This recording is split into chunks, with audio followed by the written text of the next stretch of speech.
Good afternoon, and welcome to the Trade, Travel, and Tourism Committee. Joe Buscaino. I'm here alongside Councilwoman Monica Rodriguez. Thanks, Giuseppe. Sorry. Thank you for filling in for Mr. Bond and Mr. Krikorian. They are in budget right now as we speak. With that, do we have comment cards? Looks like we'll take multiple items. 2 minutes from Herman. Please come forward. And 1 minute on general public comment.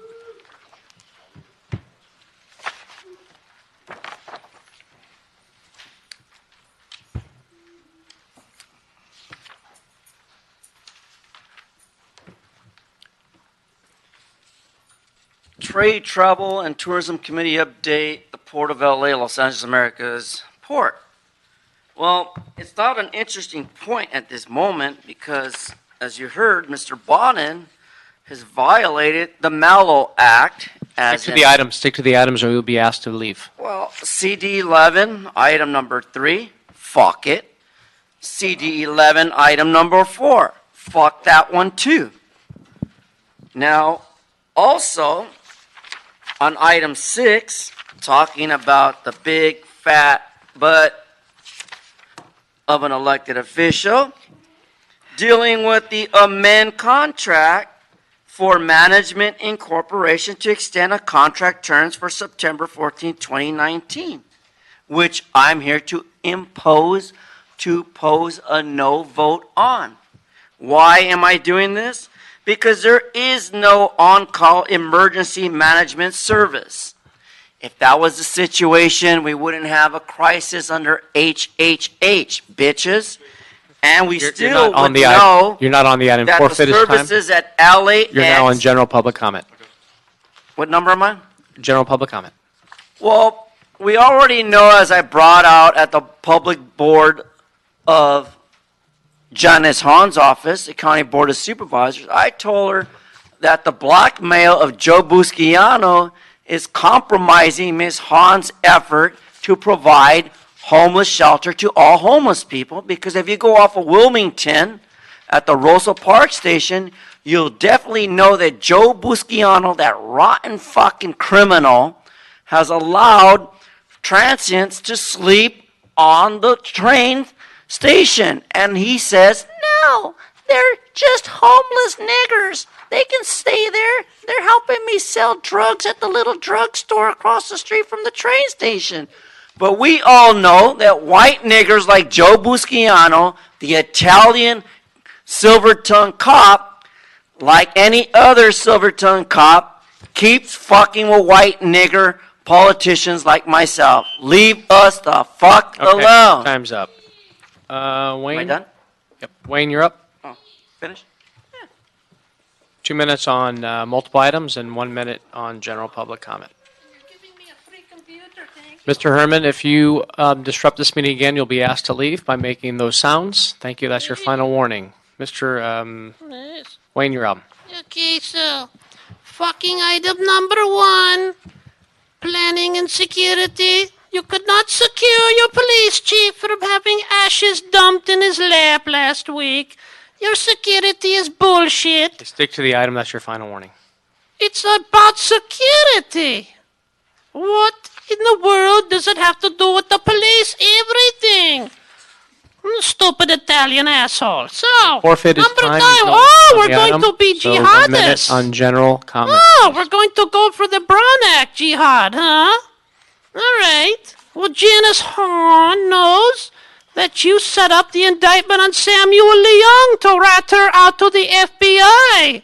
You're the one who shook down Samuel Leung for the sea breeze. Sea breeze. Yes, the sea breeze, Monica. That's what he did. He stole all this money from this developer, promising to build shitty housing and failed.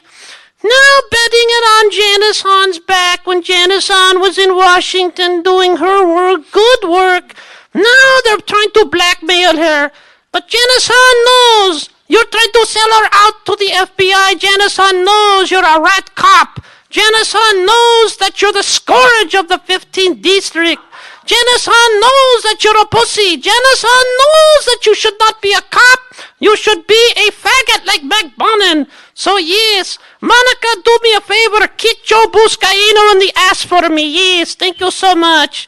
I'm greatly appreciate this. Your time's up. I'd like to have my 2 And minutes now you're back. interrupting the meeting. That's your final warning. Miss Bon. Okay, can you please remove him? Rodriguez. He's been Point of he's order, interrupting Miss the meeting. Rodriguez. Thank you. Help me, Miss Rodriguez. Continue to interrupt and disrupt this meeting. You'll be asked to leave. Thank you. Have a good day. Thank you, sergeants.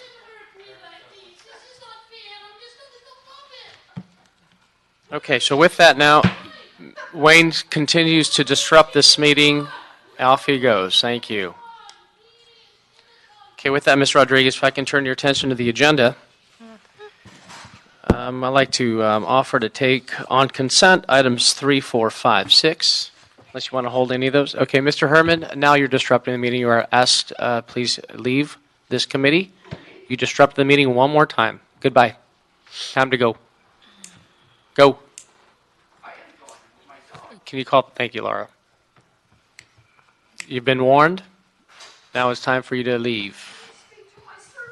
Thank you. Goodbye. Thank you, sergeants. You've been warned. Now it's time to go. That poor dog. Okay, so back to the agenda, Ms. Rodriguez. Let's take on consent 3, 4, 5, 6. Okay, without objection, that'll be the order. And now I'd like to call items 1 and 2 together. And we have before us America's Port Director, Gene Soroka, here with his, you'll be up. Okay, fantastic. I know Chris Cannon is here as well. So thank you, Mr. Soroka, for your presence here. We'd like to get quarterly status updates from the port director, the airport director, and the general manager of our tourism and development department. Here before us is Mr. Soroka to give us a quarterly status update on the Port of Los Angeles. Thank you for your presence. Thank you, Chairman, and thank you, Council Member. In the interest of time today, I've combined into one PowerPoint what you have asked, the quarterly update and the CAP update, the Clean Air Action Plan from the Port of Los Angeles. And I'd also like to apologize to the committee. I understand that we've rescheduled a couple of times due to my travel and my commitments with the port, so I'm sorry it's taken us this long to get here in front of you, but really appreciate the time. Thank you. As we have shared with the committee before, our focal points are really in 3 major areas: the business of the port's operation, the work that we do in our community, and our environmental stewardship. Starting off with the business, we have 2 months remaining in the fiscal year, and all indications are that we will continue to end strong.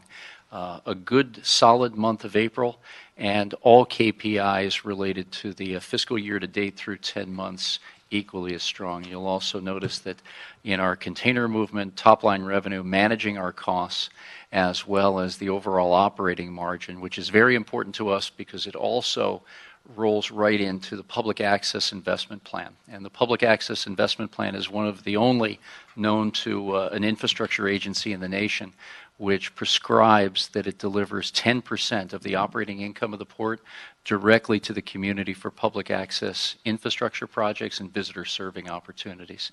That money is also met in kind with the operations and maintenance of those facilities for their lifetime. So a pretty unique offering that the port and community designed together, and one that continues to grow because of the performance of the port. Our market share numbers shown to the right-hand side are also continuing to be strong through the first 10 months of the fiscal year, locally at about 54%, and very proud that we've maintained about a 50% market share in the trans-Pacific trade of cargo moving through the San Pedro Bay ports. That's also complemented by managing approximately 40% of the nation's import goods through our San Pedro Bay complex as well. So where we had some struggles in the recent past due to congestion and other items that were a little outside our control, cargo moved to the east, Gulf Coast, as well as to Mexico and British Columbia. We regained that share plus some.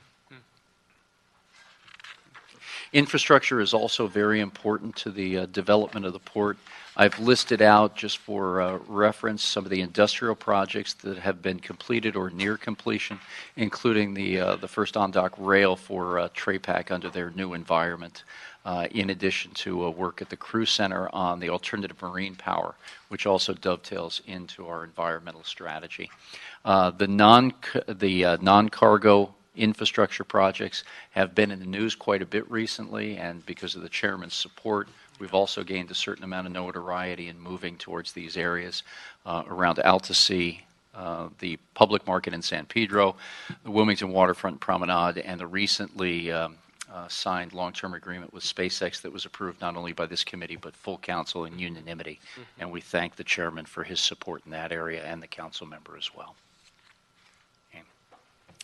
The port's infrastructure work is no longer just about the bricks and mortar of the port's activities, but also its digital infrastructure. And by entering into a long-term agreement with General Electric Transportation, we have the aspiration to digitize the supply chain. And the idea behind this is that using the data that the industry has today, we think we can create more certainty for the business community and make sure that goods are on the store shelves when we as consumers want to purchase them.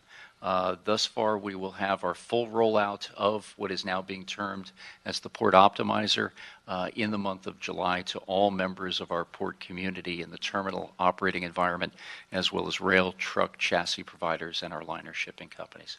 So the GE folks and Port of LA are moving quite swiftly in integrating the new system into our port.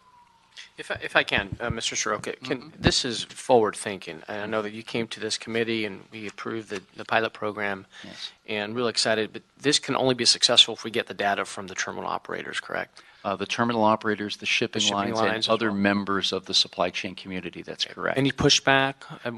Yeah, there are challenges every day. And being forward-thinking, sometimes we stub our toe a little bit. Yeah. But realistically speaking, we have been meeting with the CEO and chair level of all these companies on a regular basis now, and all are fully supportive. But it's getting into the integrated details, the sharing agreements on data that have a legal background to them, and more importantly than anything that we've heard recently are the privacy requirements that companies and their customers have, especially in light of the activities of Washington in recent weeks with respect to Facebook and others.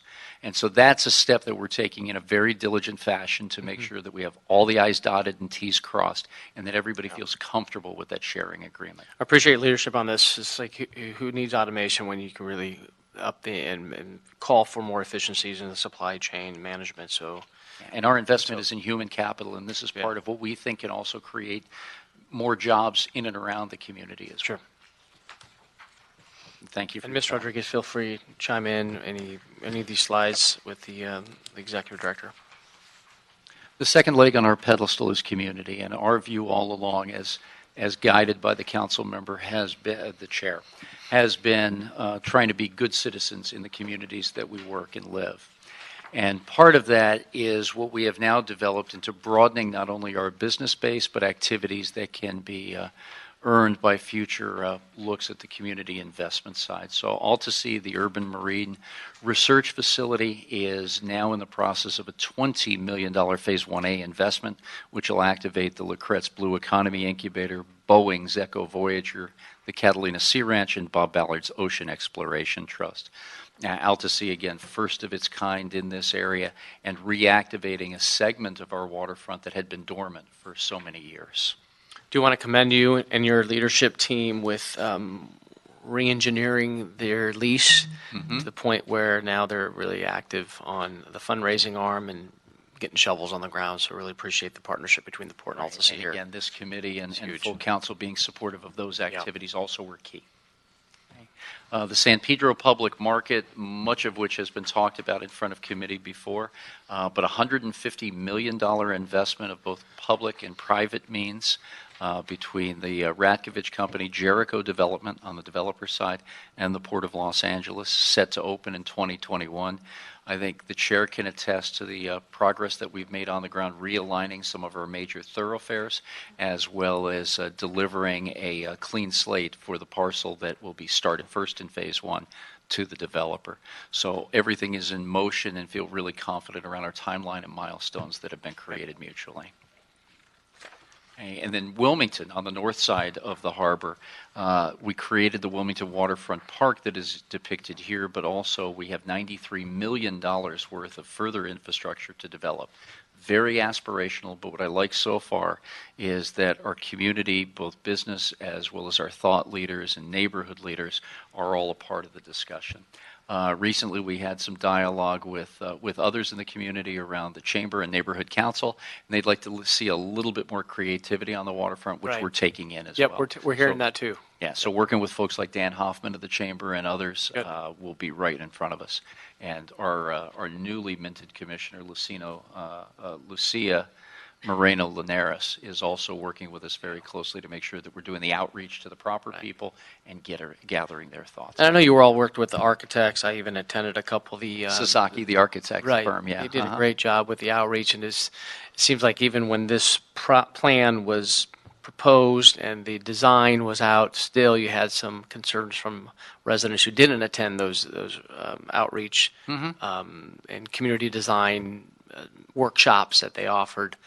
But I'm happy to hear that you're still including the community as it's moving forward in the design with the different asks and that the community like to see here.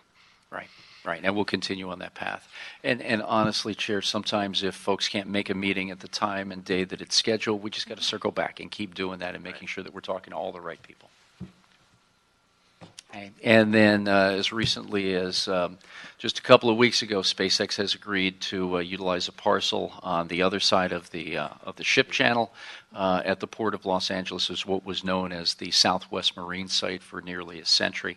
And the idea here is to build the big Falcon rocket right on the port's premises, not only bringing maybe 700 or 800 good-paying jobs to the harbor area, but also this project is water dependent, and their ability to build the rockets, launch them, bring them back from coming back out of space is also very important to the mission of the company. So we're equally as excited about this. And so are we. So thank you again for this And same critical here. piece. So this is Committee and exciting. the full council, your support has been Right. really key. Again, being more forward-thinking. I know that the port's number one goal is to move containers as it should, because that's the core business that the port provides for this region, for this country. But this is really forward-thinking and bringing a way to diversify the workforce in the harbor area communities and for our city alike. So it's exciting. Absolutely. And then another area that we're working on pretty diligently is the development of our first ever workforce training and development center. And the idea here is that we're mixing a real need in the community with some folks who have particular expertise in this area. You may recall, Chair, that we had Aveen Sharma join the Harbor Department back in late October, early November. He came from the U.S. Department of Labor under Secretary Tom Perez and brings a particular acumen on this type of work to the Harbor Department. We've received a $500,000 grant from the California Workforce Development Board in order to prop up this idea of the training center, and we're working very closely with both the ILWU and the Employers Association to see what common ground we can find on training. One of the early hits that we got was on lashing of containers, the ability to tie those containers together so they remain stable aboard ships. And one of the ideas that we had early on was that if the state and city could move forward with additional training needed, maybe it could augment what is already in place in the coast-wide contract between the employers and labor. And sometimes that money is very finite. So if there's a way we can help on top of that and really get people interested to careers at the port complex by digging in as deep as the junior high level or working with folks who would like to be administrators like myself, right. Combination of all types of people it takes to really run this port. And today, as you know, there are about 100,000 people every Monday through Friday that work in and around the port area. So looking for leadership and capable folks for the future is part of what we want to get accomplished. Gene, in addition to the $500,000 that was secured from the state, are there additional investments that are being made into this effort? Yes, it's early days. There will probably be more money coming from the state as we put together curriculum and our overall pathway to the future opening of this. We believe that we can prop up land itself so that pending trainees can operate equipment in a safe and secure environment at the port complex and not go through training protocol directly on a live terminal with ships and containers moving around. There will also be opportunities for partnership, we think, from the private sector, and we're very open to continuing that dialogue. So the goal is to try and leverage those resources instead of just hard dollars, correct? Yes, that's right. That's right. And so land also in Southern California being very tight. We've got waterfront property that we could donate. We've had early discussions with the general manager at the Harbor Department of Long Beach and one of his key commissioners, former State Assemblywoman Bonnie Lowenthal, who are also equally as excited about the idea. And I think, like many things between the Port of Long Beach and LA, combining our intellect, our capabilities, and property are greater than standalone projects. So I'm pretty excited about their interest too. Good, good. Okay. And then that leads us to your second item that you requested, Chair, around the environment. A couple of pieces just as a prelude. There are a lot of CEQA projects happening today on the industrial, commercial, as well as public access side. So we continue to work through all of those necessary requirements very diligently, and also in the theme that you just mentioned, making sure the community members, regulators, environmental interests are all working in unison with us to make sure that we don't overstep or overlook any opportunities that may lie before us.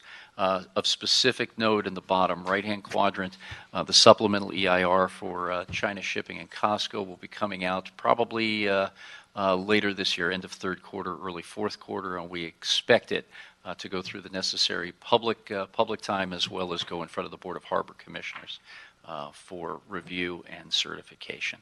And that obviously has been a long time coming, but following the necessary laws such as Save Terra and some of the greenhouse gas initiatives that have come forward in case law that we must understand and qualify within the supplemental have been very important to the completion of this document.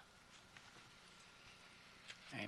And then from an air emission I'm sorry, if you can standpoint, go back to that last slide. Sure. On the SpaceX approved location, timeline on CEQA, Chris, timeline on CEQA for When- SpaceX, I believe all of that has it's been complete. completed. Fantastic. So now it's movement forward on the physical property itself, correct? And the lease has also been done, so it's just a matter of physical development and year. Very good. Thank you. Just to refresh those maybe especially visiting from the public today or listening over the telephone lines, the Clean Air Action Plan version 3.0 was really started back in September of 2015 because at that juncture, the Port of Los Angeles recognized that it met or nearly met all of its commitments to the community for emissions reductions that were due by the year of 2023. So we thought there was a possibility we could take advantage of new technology, new thinking, more partnerships to bring us to a third iteration of this cap. And in the first 11 years of the Clean Air Action Plan, through two specific versions and a clean truck program, as you see before you, we had some pretty good success at reducing emissions. But there was much more to do, especially in the area of CO2 or greenhouse gases. So for the Clean Air Action Plan, we went through more than 70 public meetings and culminated with a joint Harbor Commission meeting between Long Beach and Los Angeles for vote on the 2nd of November in 2017 and received unanimous approval to move forward. Now, while we have an outsized responsibility when it comes to our environmental stewardship, there are a lot of areas that we think we can get after pretty quickly. In what we'll describe next around trucks, rail, ships, and other emissions nodes within the supply chain. I've been very pleased so far as the newcomer in this iteration of the CAP to see the strong work that happens between the two ports of LA and Long Beach and the support that we've received in those initiatives from boards to staff to leadership. Another area that we've got to work on real diligently is one that's maybe a little bit more thoughtful in how we get folks to be interested in what we're doing, such as truck manufacturers, locomotive folks, the shipping lines. Not just simply mandating what we want done, but developing partnerships so they can help produce the type of technology that'll be additive to what we want to do overall. And with that, if it pleases the chair, I'd like to call up Chris Cannon to go through a little deeper dive on what we have achieved thus far in the first quarter of calendar year 2018 with respect to the CAP and some of the concepts that you floated through motion with Very committee good. and council. Appreciate that. Mr. Canning, welcome. Good afternoon, Councilmember Buscaino, Councilmember Rodriguez, Chris Cannon, Chief Sustainability Officer at Port of Los Angeles, and also the Director of Environmental Management. I want to talk with you just a little bit about the Cleaner Action Plan activities to date. As you know, we approved our Cleaner Action Plan in front of a joint board meeting in November, and then we actually came to this committee for further direction as part of our process. We have since then begun development of a Bay-wide greenhouse gas inventory. The purpose of that, as you know, greenhouse gas is something that is a new focus for this Cleaner Action Plan. So we want to create kind of a baseline for that as far as our greenhouse gas. We do those numbers each port yearly, but we want to create a baseline for the two ports. And so that's something that's been done. We also had our first CAP Implementation Advisory Working Group meeting in March, as you know. So talking a little bit about trucks, the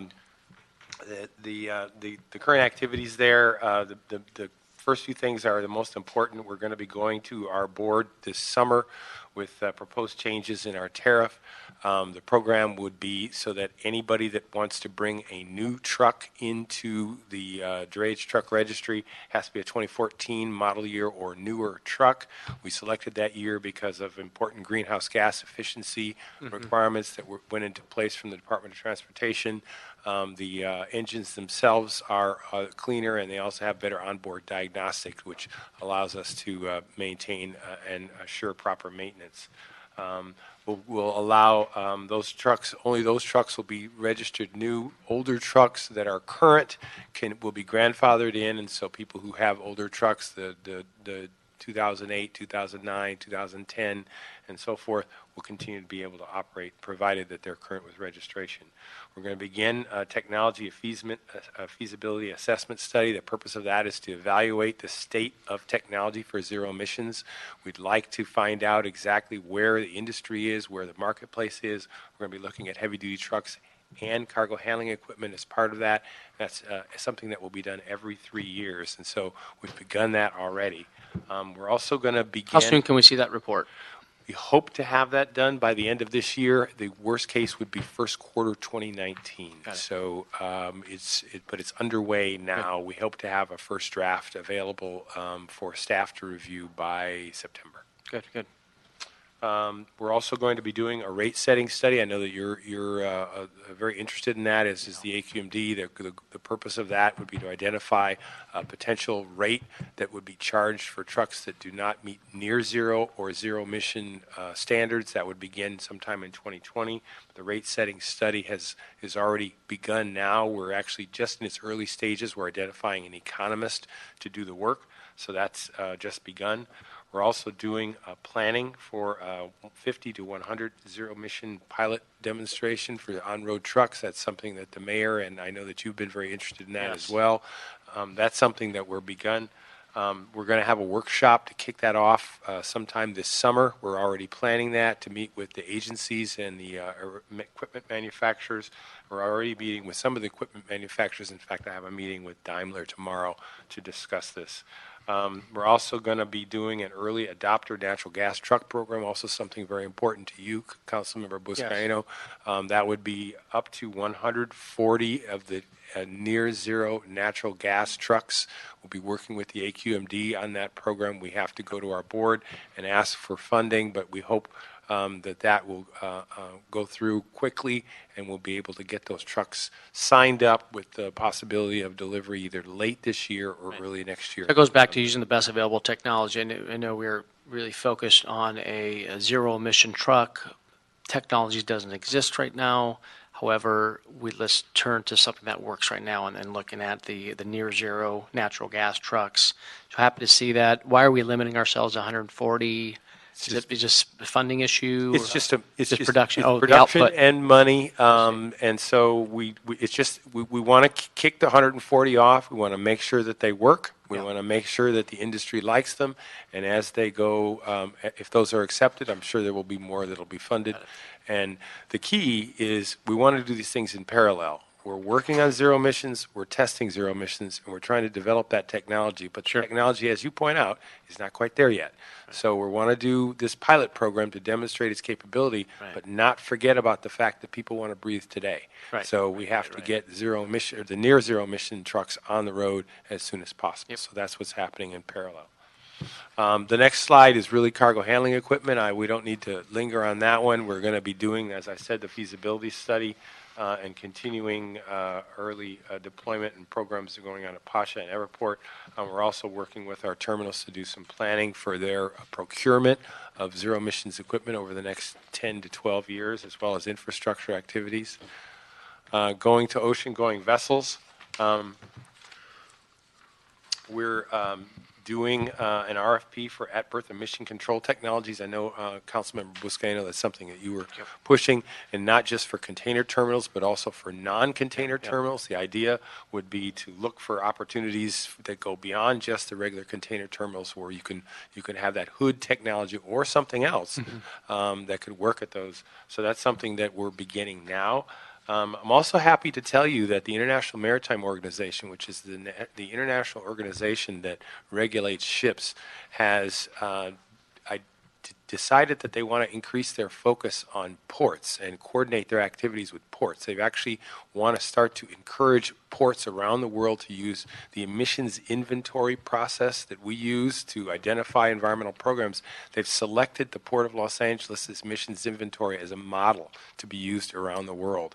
And so they've actually reached out to us and asked us to participate in some workshops with them, with ports all over the world, to teach them how to do our emissions inventory the way we do it. So we're pretty proud of that, and we believe it's just the beginning of an ongoing dialogue, or beginning of a dialogue with IMO on ship emission control technologies. And it's something that it makes all the sense in the world. They do all the regulation of ships at sea, and they believe that they should coordinate with the ports so that the activities with the sea and at the ports work together. And they've identified us as experts, so we're excited about that. Is there an opportunity to partner with the ports out in Asia as far as sending our way the cleaner ships, potentially an MOU, working with AQMD and the port? Yeah, there's a whole ecosystem, Chair, that revolves around this. Our view is that the other ports in the Trans-Pacific trade are an essential variable in this equation. But just as Chris mentioned, too, we need to work with the regulators, the shipbuilders, who are primarily domiciled in Japan, Korea, and China. I believe one of the key ones we'll be meeting later on a trade mission this summer. In addition to what we've been doing here on the ground, meeting with the original equipment manufacturers of the trucks that move in and out, the cargo handling equipment, working with folks like Toyota Motor Manufacturing out of Nagoya, who's developing a hydrogen fuel cell technology that we think, as do they, is transferable from heavy-duty truck to marine terminal operation. So all of these folks are really key. The control of the vessels themselves are really by the shipping lines who purchase those from the shipyards, primarily in Asia. So working with both of those partners and stakeholders is equally as important as tying together with the ports, who can exert some influence because they have, like us, convening powers, and they work at the confluence of all these activities and have the ability to be the honest broker and bring people together. Got it. Yeah, so your point of reference is very important to us. Appreciate that. This comprehensive presentation, I'm happy to hear on the CAP that you've listened to the direction of this committee to look at the best use of the best available technology as we march our way towards a zero emissions port by 2035. Zero emissions technology on marine terminals by 2030 and heavy-duty trucks by the year 2035. Yes. And I'm hopeful that we, as I said in the State of the District address a couple weeks back, that we can use the harbor area communities as the epicenter for the creation of this new technology coming forward as we advance our efforts in blue tech with Alta Sea, and now SpaceX coming on board, and the amenities that the partnership in building the retail dining entertainment opportunities on the waterfront in San Pedro and Wilmington. This is all coming together. So we really appreciate you being not only the best #1 port in the country, but also being a good neighbor as it relates to the leadership and the commitment being made to the neighboring communities. Thank you for the presentation. Looking forward to the ribbon cutting of the new Harbor Boulevard realignment, and I'm seeing the claw in action as we are advancing toward the new San Pedro Public Market and the design coming together with the Wilmington side. Great team. Really appreciate the leadership. I'll turn over to Ms. Rodriguez. You're good? Okay. So really appreciate the presentation, and no action, just a note and file items 1 and 2, and we'll see you the next quarter. Look forward to it. Thank you for the committee's Thank you continued so much. support. Thank you. Oh, I'm sorry. We'll continue item 1 since this is a quarterly report, and then note and file on item number 2. Thank you so much. Really appreciate that. Okay, with that, that's for the final 2 items. We're now adjourned. Thank you so much for joining us. Thank you.